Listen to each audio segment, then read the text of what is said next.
নমস্কার বন্ধুরা, মিটমিরা চ্যানেলে আপনাদের সকলকে জানাই স্বাগতম। আশা করি আপনারা সকলে ভালো আছেন। তো আসুন, আজকে আপনাদের জন্য নিয়ে এসেছি নতুন একটি রেসিপি। তো আজকের রেসিপি হলো আমার কাতলা মাছের একটি স্পেশাল রেসিপি। তো তার জন্য আমি এখানে 5 টুকরো কাতলা মাছ নিয়ে নিয়েছি। তো এই রান্নাটা একদমই অন্যরকম। কাতলা মাছের আলু দিয়ে ঝোল, দই কাতলা, কাতলা কালিয়া অনেকেই খেয়েছেন। তো এটাও একবার ট্রাই করবেন। তো আসুন দেখতে থাকুন আমি কিভাবে রান্নাটা করছি। তো এখানে আমি 5 পিস কাতলা মাছ নিয়ে নিয়েছি।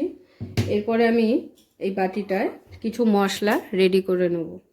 তো তার জন্য আমাকে নিতে হবে, এটা একটা স্পেশাল রান্না, তো সেই জন্য আমি মশলাটা আপনাদের দেখাচ্ছি। আগে 1 চামচ সাদা সর্ষে, আর দিয়ে দিচ্ছি 1 চামচ কালো সর্ষে, 1 চামচ গোটা জিরে, 1 চামচ গোটা ধনে, আর এখানে 4টে শুকনো লঙ্কা দিয়ে দিলাম। আর দিয়ে দেবো পেঁয়াজটা যেহেতু আমি মিক্সিতে পেস্ট করব এই মশলাটা, তো ওই জন্য আমি পেঁয়াজটাকে একটু বড় বড় করে মোটা মোটা করে কেটে নিয়েছি। আর দিয়ে দেবো 1 চামচ হলুদ, আর 1 চামচের মতো গোটা গোলমরিচ। এর মধ্যে আপনারা গোটা আদা আর গোটা কাঁচা লঙ্কাটাও ব্যবহার করতে পারেন। যেহেতু আমার আদাটা পেস্ট করা রয়েছে, তো সেই জন্য আমি পেস্ট আদাটাই এতে দিয়ে দিচ্ছি। 1.5 চামচের মতো আমি আদা বাটা দিলাম। আর আপনারা যে পরিমাণে ঝাল খাবেন সে অনুযায়ী ঝালটা ব্যবহার করবেন। আমি এখানে 1 চামচই লঙ্কা বাটা ব্যবহার করলাম। তো এরপরে আমি দিয়ে দেবো এতে সর্ষের তেল, আর দিয়ে দিচ্ছি সামান্য পরিমাণ জল।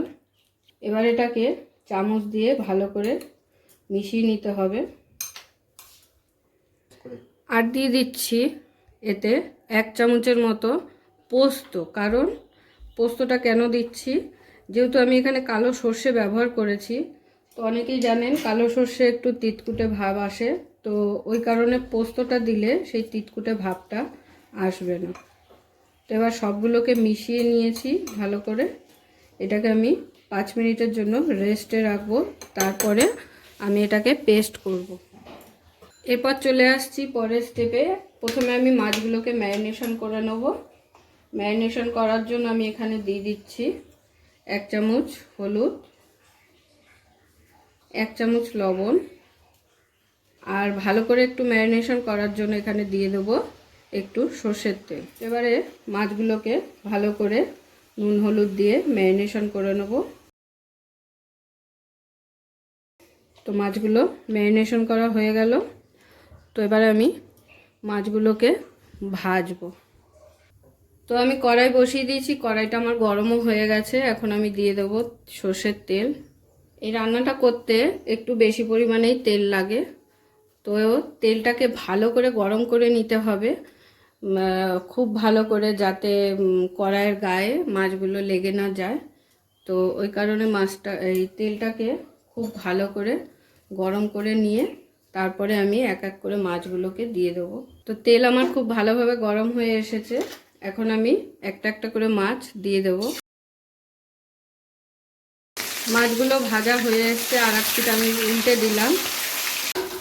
মাছগুলো ভাজা হয়ে গেছে, এখন আমি মাছগুলোকে তুলে নেব। তো আমার সব মাছগুলো ভাজা হয়ে গেছে। আমি খুব বেশি কড়া করেও ভাজিনি, আর একদম নর্মাল করেও ভাজিনি, মিডিয়ামভাবে ভেজে নিয়েছি।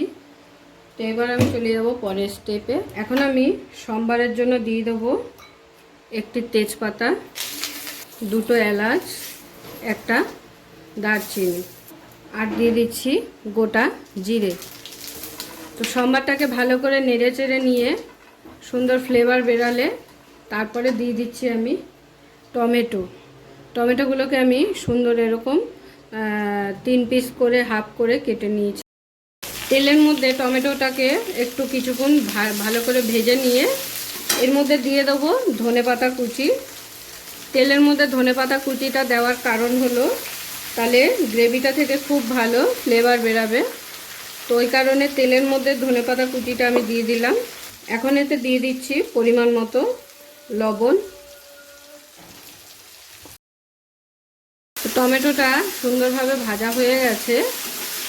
এখন আমি দিয়ে দেবো যেই পেস্টটা আপনাদের দেখেছিলাম যে রেডি করে, সেই পেস্টটাকে আমি ঠিক এইভাবে মিক্সিতে পেস্ট করে নিয়েছি। তো দেখুন পেস্টটা কিন্তু খুব বেশি জলও হয়নি, একটু গাঢ় গাঢ় হবে এরকম।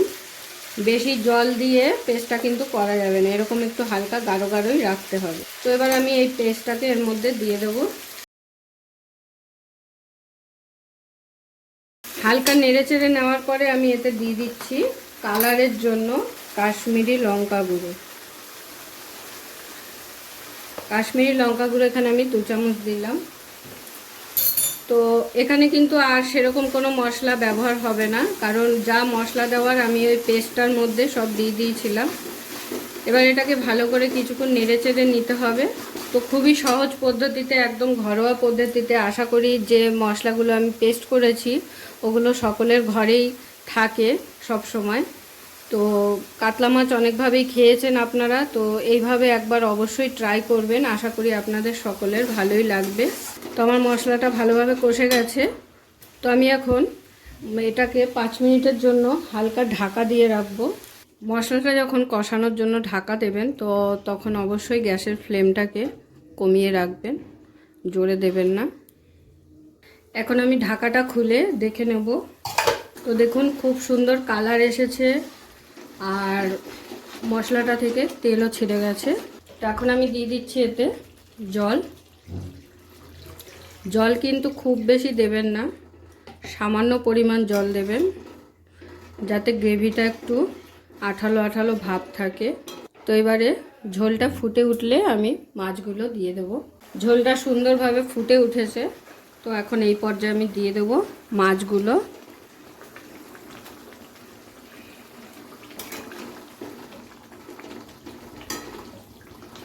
আপনাদের যদি ভিডিওটা ভালো লেগে থাকে তাহলে অবশ্যই ভিডিওটা লাইক করবেন এবং এরকম আরও নতুন ভিডিও দেখার জন্য আমার চ্যানেলটা সাবস্ক্রাইব করে দেবেন।